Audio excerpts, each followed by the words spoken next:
An industrial dispute at Carlton and United Breweries in Melbourne has been a heated one.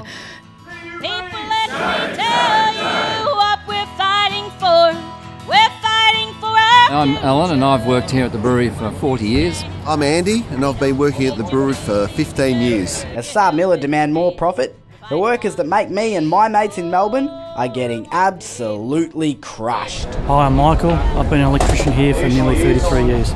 My name's Chris. I worked at CUB for 7 years. For everyone out here, it's the cost of their personal life is much bigger. You can't read it, you can't see it, but everyone is suffering in some way. I'm suffering myself too. I'm quite emotional about it because they're good, decent people. That's what I like about them. This fight goes much larger. This fight speaks to volumes of issues within our workplaces across this country at the moment. It's a good thing that there is an inquiry, and a Senate inquiry into the corporate evasion of the Fair Work Act. And it's my view that CUB senior management should be subpoenaed to the inquiry. They need to defend their actions, and also program senior management. They need to defend their actions, and questions need to be asked about their decisions and their role in this dispute. And it all needs to be exposed. No, it's not fair. It's a long way from fair. The CUB dispute, it really highlights some of the loopholes in the Fair Work Act, and it's a dispute that all Australian workers should know about and should be concerned about. CUB is an iconic brand. A lot of Australians think it's Australian owned. It's not Australian owned, it hasn't been since about 2009. It was brought out by SAB Miller, which is one of the world's biggest brewing companies around that time. Up until 2009, and for most of its 100+ year history, its maintenance workforce was all employed in-house by the company. Well, this is the largest employer in Yarra, which has for years and years, in fact decades, been like a benchmark for working class people in this area by way of wages and conditions. Just starts treating maintenance staff like dirty old rags. So if you go back around about 5 months ago, the entire maintenance contract and maintenance workforce out there was terminated without any real notice. The guys in the middle of this is pretty sad. Go ahead. True. Go ahead. Well, it's a little bit offensive that because they told us in January that they were going to... Well, that's 6 months.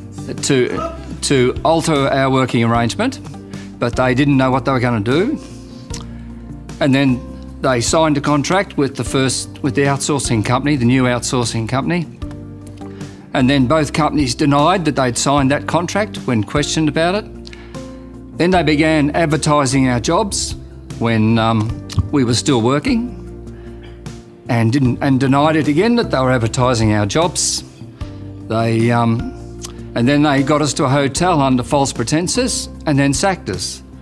So, I mean, I've worked there for 40 years. I'm hardly a contract worker. I'm somebody who's given my life to that brewery, and their behaviour's pretty disgusting, really. Yeah, I worked the Thursday night from 6 p.m. till 6 a.m. and I got a phone call from a mate, actually, not even from the company. I got a phone call from a mate at about 5 o'clock that afternoon saying something was going to happen the following day. So I had to go straight after work after doing a 12-hour night shift. CUB! Shame, shame, shame! So they sacked us on the Friday. On the Monday, there were already an alternative workforce doing our job. That takes time. Replacement workers have been brought in, many from interstate. They are doing the jobs of electricians and fitters who've worked at the brewery for years, as had some of their fathers before them. Companies do restructure, they do downsize their maintenance workforce, but I've never seen an entire maintenance workforce be terminated on the spot, such as this, unless something is up. And they said that they would be hiring the workforce back under what they would call the Catalyst Agreement. Now, the Catalyst Agreement is a labour hire agreement from Western Australia that had largely laid dormant for about 5 years. This strategy allows principals to more easily discriminate against the workers of the labour hire. If someone speaks up about OH&S, if they do something that their principal doesn't like, or whatever other reason, the principal is able to hide behind that cloak as not the employer and more easily remove people from site for whatever reason, and it's much more difficult to hold them to account. When you pull apart the catalyst agreement, the difference between that and the existing terms and the conditions that CUB had agreed to, and that's one thing that shouldn't go unnoted, that the existing terms and conditions to CUB for their maintenance workforce had been ticked off and agreed to by CUB at the end of 2015 for an agreement that would run to the end of 2018.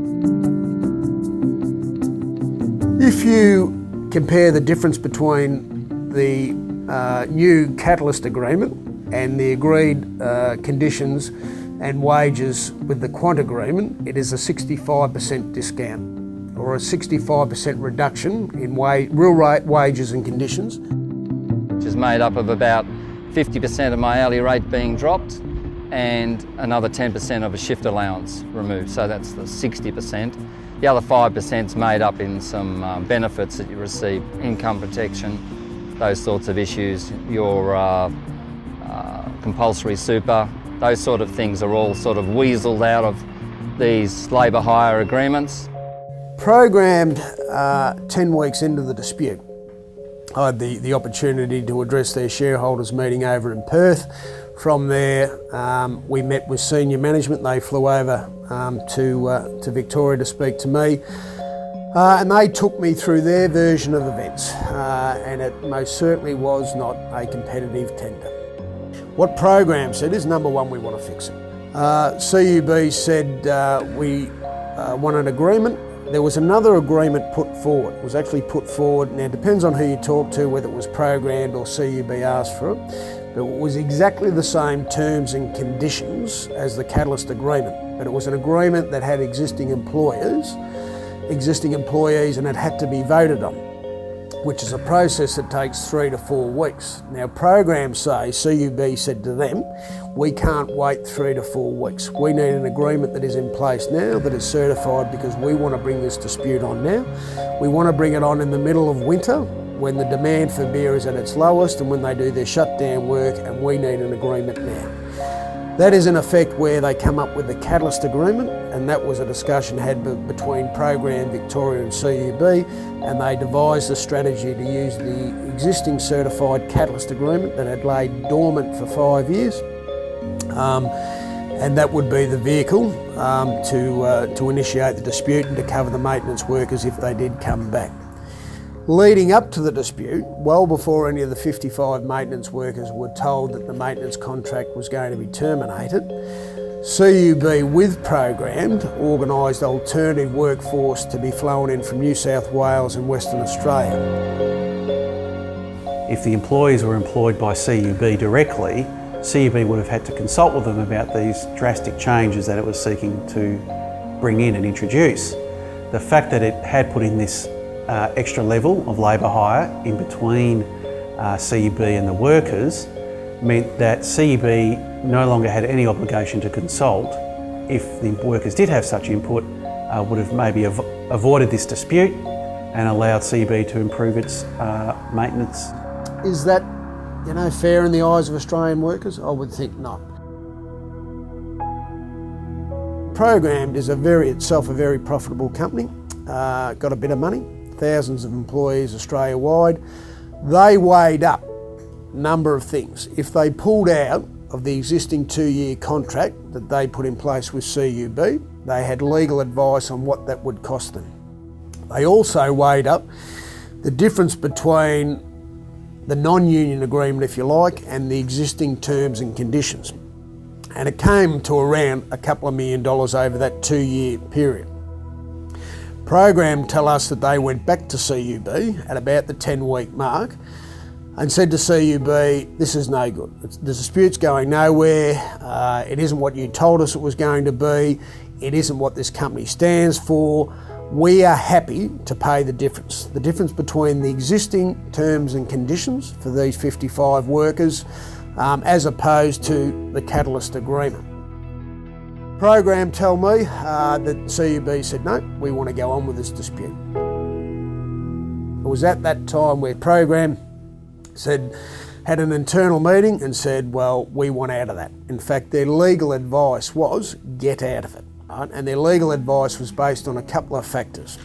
And it goes back to the catalyst agreement, where it was signed by 3 individuals, 2 of which, all 3, only worked, as I understand it, a number of days with Program several years ago.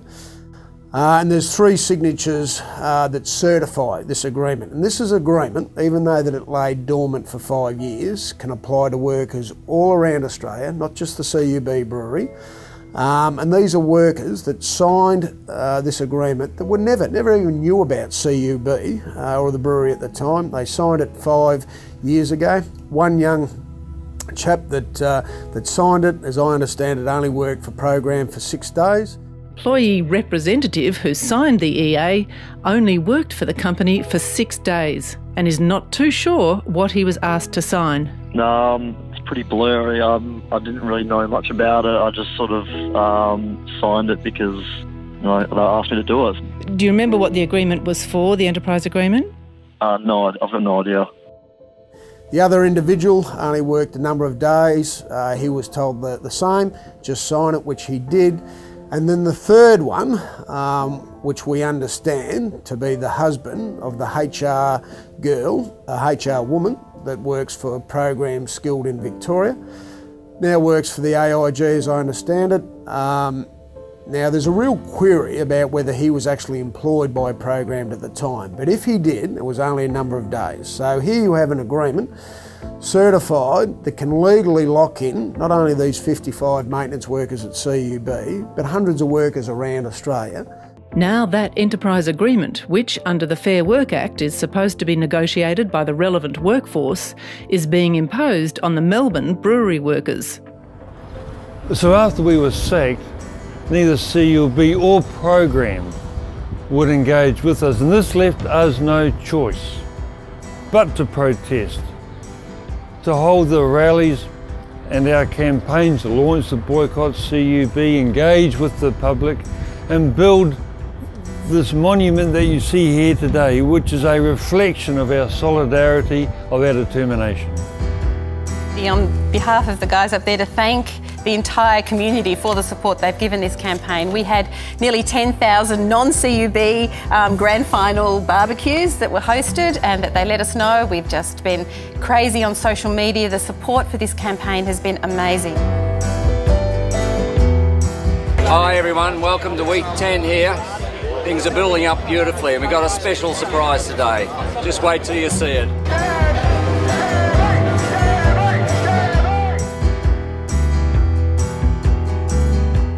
The battle is bigger than just here, the battle's across the country. Something very, very wrong with Australia's Fair Work Act when 3 countries have signed agreements which takes away wages conditions from hard-working full-time employers and Carlton United Brewery. CUB is no longer known for its great tasting beer, but for making dodgy deals with labour hire companies such as Program. On behalf of myself as the local member and on behalf of the Greens, hats off to you. You have our support, and just know I reckon you probably have the support of the majority of Australians, because people know that if you can be asked to come back to work on 65% of your pay, otherwise you haven't got a job, and that can happen in the heart of Melbourne with one of the biggest companies operating here. It can happen to you, it can happen to everyone else, and that is why everyone around the country and many, many people in Parliament are standing side by side with you, and we will stand side by side until you are able to go back through the gates with your head held high on the waging conditions that you're entitled to. So if we give in to this, it might not be at the factory that your mother or your father or your sister works, but it is coming to a factory somewhere around Australia, and it will eventually catch up with Australians. If we don't stop it now, this will take off. This will be replicated There is employers across this nation that are watching this, circling like vultures. If they can get away with this in a highly unionised workforce, who's next? I mean, it says everything that's wrong with the priorities of some corporations in this country. It's behaviour like this that makes people feel uncertain, and just because it's legal doesn't mean it's right. Up here, the new management, they need to pull their head in and realise that there's no way they're going to win this dispute. Sit down, they can look like the good guys, settle it before Christmas. These guys can go back to work, and my God, are they motivated to go back to work. They'll never get better workers than these. I know I work with the most talented guys in Australia. We work really hard to get the machine up to a maintainable standard, a world-class maintainable standard, and for that to all be thrown away through substandard practices just breaks my heart. We all had a unique set of skills, skills you cannot import, skills that were learned by us over a number of years. They are unique to this industry. So the injustice of throwing us out and then trying to import these skills from all walks of Australia, clearly it hasn't worked, it would never work.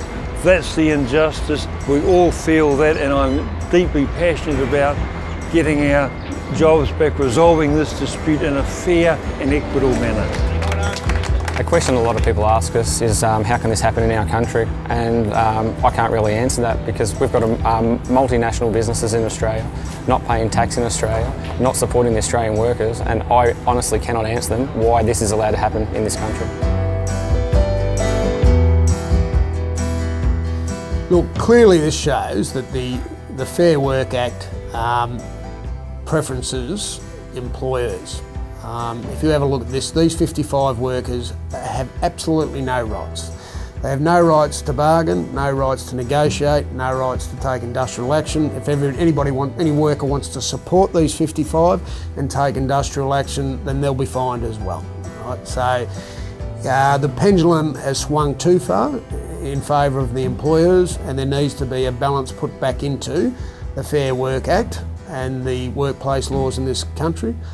And that needs to happen sooner rather than later. And we'll build a mighty union. We shall ETU! You need maintenance workers to make beer. And it was due to the hard work of some of the most skilled maintenance workers in Melbourne. Hi, my name's Chris, I'm a maintenance fitter. I've worked at CUB United Breweries for 7 years. My name's Nick, I was here for 2.5 years and I was an apprentice. We shall not be moved just like a tree. We've just said we're not going to let these guys go down, because if these guys go down, we might as well give the game away. I'm Philip, I've been working at the brewery for the last 7 years. I'm an electrician for CUB United Breweries. I've been here 30 years.